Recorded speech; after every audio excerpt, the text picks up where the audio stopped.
Metro സ്റ്റേഷന്റെ സമീപത്ത് Lal Qila metro സ്റ്റേഷന്റെ 1-ാം നമ്പർ ഗേറ്റിന് സമീപത്ത് നിർത്തിയിട്ടിരുന്ന കാറിൽ നിന്ന് വലിയ സ്ഫോടനം ഉണ്ടാകുന്നു. ഉഗ്ര സ്ഫോടനം എന്നാണ് റിപ്പോർട്ടുകൾ. ഒരു സാധാരണ CNG ബ്ലാസ്റ്റിന് അപ്പുറത്തുള്ള ഉഗ്ര സ്ഫോടനം, തുടർന്ന് മറ്റു വാഹനങ്ങളിലേക്ക് തീ പടർന്നാണ് ഈ വലിയ ദുരന്തം ഉണ്ടായിരിക്കുന്നത്. മരണസംഖ്യ ഉയരുമോ എന്ന ആശങ്ക ഇപ്പോഴും നിലനിൽക്കുന്നുണ്ട്. PTI റിപ്പോർട്ട് ചെയ്യുന്നത് 8 മരണം എന്നുള്ളതാണ്. ഏതായാലും കുറഞ്ഞത് 8 പേർ മരിച്ചിട്ടുണ്ട്, 9 മരണമെന്നാണ് മറ്റ് ദേശീയ മാധ്യമങ്ങൾ LNJP ആശുപത്രിയിൽ നിന്ന് റിപ്പോർട്ട് ചെയ്യുന്നത്.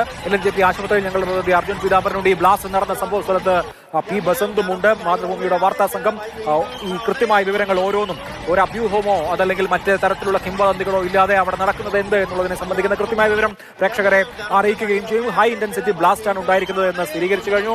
അവിടെ ഉള്ള പോലീസ് ഉദ്യോഗസ്ഥരാരും എന്താണ് സംഭവിച്ചത്, it is too early to comment എന്നാണ് നേരത്തെ ഒരു ഉദ്യോഗസ്ഥൻ പറഞ്ഞത്. ഇപ്പോൾ പറയാൻ സമയമായിട്ടില്ല, വളരെ നേരത്തെയാകും എന്നുള്ളതാണ്. ഇതൊരു അപകടമാണോ ഭീകരാക്രമണമാണോ ഇത് ഇനി അറിയാനിരിക്കുന്നതേ ഉള്ളൂ. എന്തായാലും ചെങ്കോട്ടയ്ക്ക് സമീപം ഉണ്ടായ ഈ സംഭവത്തിൽ മരണം 9 ആയിരിക്കുന്നു. ഇപ്പോൾ 4 ഫോറൻസിക് സയൻസ് ടീം, അതായത് ഫോറൻസിക് വിദഗ്ധരുടെ 4 ടീമുകൾ, 4 FSL ടീമുകൾ സ്ഥലത്തെത്തിയിരിക്കുന്നു. ആ പരിശോധന വളരെ നിർണായകമാണ്. ഈ അപകട കാരണം സംബന്ധിച്ച പരിശോധനയ്ക്കായി 4 FSL ടീമുകൾ സ്ഥലത്തെത്തിയിരിക്കുന്നു. അതായത് സ്ഫോടനത്തിന്റെ സ്വഭാവമാണ് അവർ പഠിക്കുന്നത്, അവർ അന്വേഷിക്കുന്നത്. നേരത്തെ ഞാൻ പറഞ്ഞതുപോലെ NIA-യും NSDയും നമ്മുടെ ദേശീയ അന്വേഷണ ഏജൻസി, നാഷണൽ ഇൻവെസ്റ്റിഗേഷൻ ഏജൻസിയും അതുപോലെ തന്നെ നാഷണൽ സെക്യൂരിറ്റി ഗാർഡ്സും NIA-യും NSDയും സംഭവ സ്ഥലത്തുണ്ട്. ഇപ്പോൾ 4 FSL ടീമുകൾ, അതായത് ഫോറൻസിക് വിദഗ്ധർ അടങ്ങിയ 4 ടീമുകൾ സ്ഥലത്തെത്തിയിരിക്കുന്നു. എങ്ങനെ ഈ അപകടം സംഭവിച്ചു, എന്താണ് ഈ അപകട കാരണം? 4 FSL ടീമുകൾ സംഭവ സ്ഥലത്തെത്തിയിരിക്കുന്നു എന്ന കാര്യം പ്രേക്ഷകരെ അറിയിക്കുകയാണ്. 9 മരണം.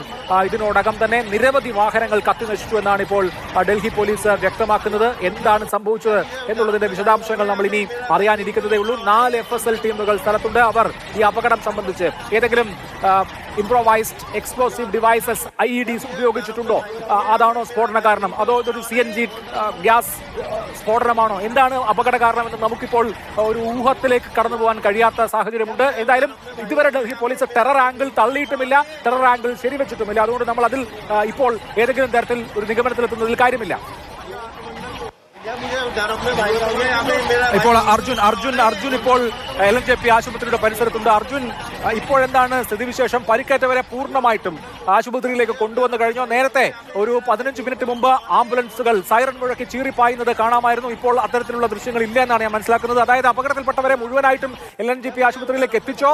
അപകടത്തിൽപ്പെട്ട ആളുകളുടെ ആരോഗ്യസ്ഥിതി സംബന്ധിച്ച വിവരങ്ങൾ എന്താണ്? മരണസംഖ്യ ഇനി ഉയരാൻ സാധ്യതയുണ്ടോ?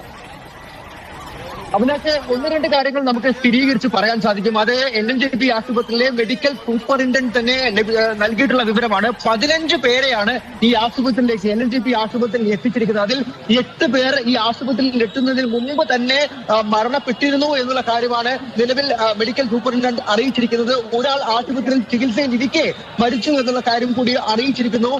ഇപ്പോൾ ചികിത്സയിലുള്ള 3 പേരുടെ നില ഗുരുതരമാണ് എന്നുള്ള കാര്യമാണ് നിലവിൽ അറിയിക്കുന്നത്. അതുപോലെ തന്നെ മറ്റൊരാൾ പരിക്കേറ്റ് ചികിത്സയിലുള്ള മറ്റൊരാൾ നിലവിൽ അയാളുടെ നില തൃപ്തികരമാണ് എന്നുള്ള ഒരു വിവരം കൂടിയാണ് അവസാനമായി ആശുപത്രിയിൽ നിന്നും അറിയിച്ചിട്ടുള്ളത്. എല്ലാവരും എത്തിച്ചോ എന്നുള്ള കാര്യത്തിൽ ഇപ്പോഴും സ്ഥിരീകരിച്ച് നമുക്ക് പറയാൻ സാധിക്കില്ല. കാരണം ആംബുലൻസുകൾ 4 പാടും ചീറിപ്പാഞ്ഞ് ഓടിക്കൊണ്ടിരിക്കുന്ന ഒരു അവസ്ഥ തന്നെയാണ് നിലവിൽ ഡൽഹി രാജതലസ്ഥാനത്ത് കാണാൻ സാധിക്കുന്നത്. കൂടുതൽ ആളുകളെയും LNJP ആശുപത്രിയിൽ തന്നെയാണ് എത്തിച്ചിരിക്കുന്നത്. ഇപ്പോഴും ഈ പരിശോധന അവിടെ പുരോഗമിക്കുന്നുണ്ട്. പക്ഷേ തൊട്ടടുത്തുണ്ടായിരുന്ന, അതായത് പരിക്കേറ്റ് ആ സ്ഫോടനത്തിൽ പരിക്കേറ്റ ആളുകളെ എല്ലാം അവിടെ നിന്നും മാറ്റിയിരിക്കുന്നു എന്നുള്ള കാര്യം തന്നെയാണ് നിലവിൽ നമുക്ക് പോലീസിൽ നിന്നും ലഭിക്കുന്ന വിവരം. അതിൽ 15 പേരെയാണ് ഇപ്പോൾ ആശുപത്രിയിലേക്ക് കൊണ്ടുവന്നിരിക്കുന്നത്. 9 പേരും മരിച്ചു എന്നുള്ള വിവരം തന്നെ നമുക്ക് സ്ഥിരീകരിച്ച് പറയാൻ സാധിക്കും.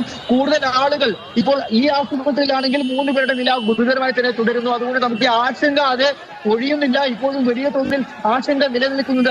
അതായത് ഒരുപക്ഷെ ഇനിയും മരണനിരക്ക് വർദ്ധിക്കാനുള്ള എല്ലാ സാധ്യതയും കാണുന്നുണ്ട് എന്നുള്ള കാര്യമാണ്.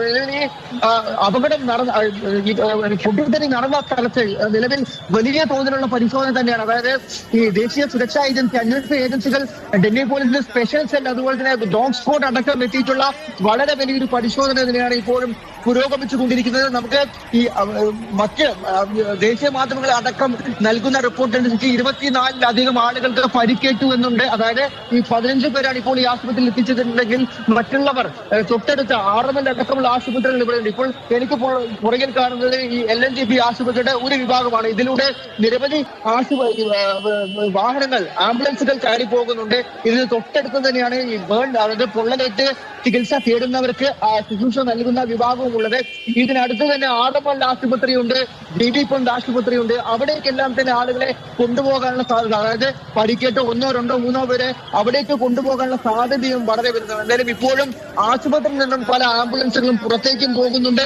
ആംബുലൻസുകൾ ആശുപത്രി ലക്ഷ്യമാക്കിയും എത്തിക്കൊണ്ടിരിക്കുന്നുണ്ട്. അതായത് നിലവിൽ ഇപ്പോഴും ആളുകൾ പരിക്കേറ്റുള്ളവരെ എല്ലാവരെയും കൊണ്ടുവന്നു എന്നുള്ള കാര്യത്തിൽ ഇപ്പോഴും ഒരു സ്ഥിരീകരണം ആശുപത്രി അധികൃതർ നൽകുന്നില്ല. അകത്ത് എത്ര പേർ എത്തിയിട്ടുണ്ട് എന്നുള്ള കാര്യം തന്നെയാണ് നിലവിൽ അറിയിക്കുന്ന ഏറ്റവും പ്രധാനപ്പെട്ട കാര്യം. ഇവിടെ 15 പേർ കൊണ്ടുവന്നിട്ടുണ്ട്. അതിൽ 8 പേർ എത്തുമ്പോൾ തന്നെ മരണപ്പെട്ടിരുന്നു. ഒരാൾ ആശുപത്രിയിൽ ചികിത്സയിലിരിക്കെ മരിച്ചു എന്നുള്ള വിവരം തന്നെയാണ് ആശുപത്രി സൂപ്രണ്ടന്റ് ഇപ്പോൾ നൽകിയിരിക്കുന്ന ഏറ്റവും പുതിയ വിവരം.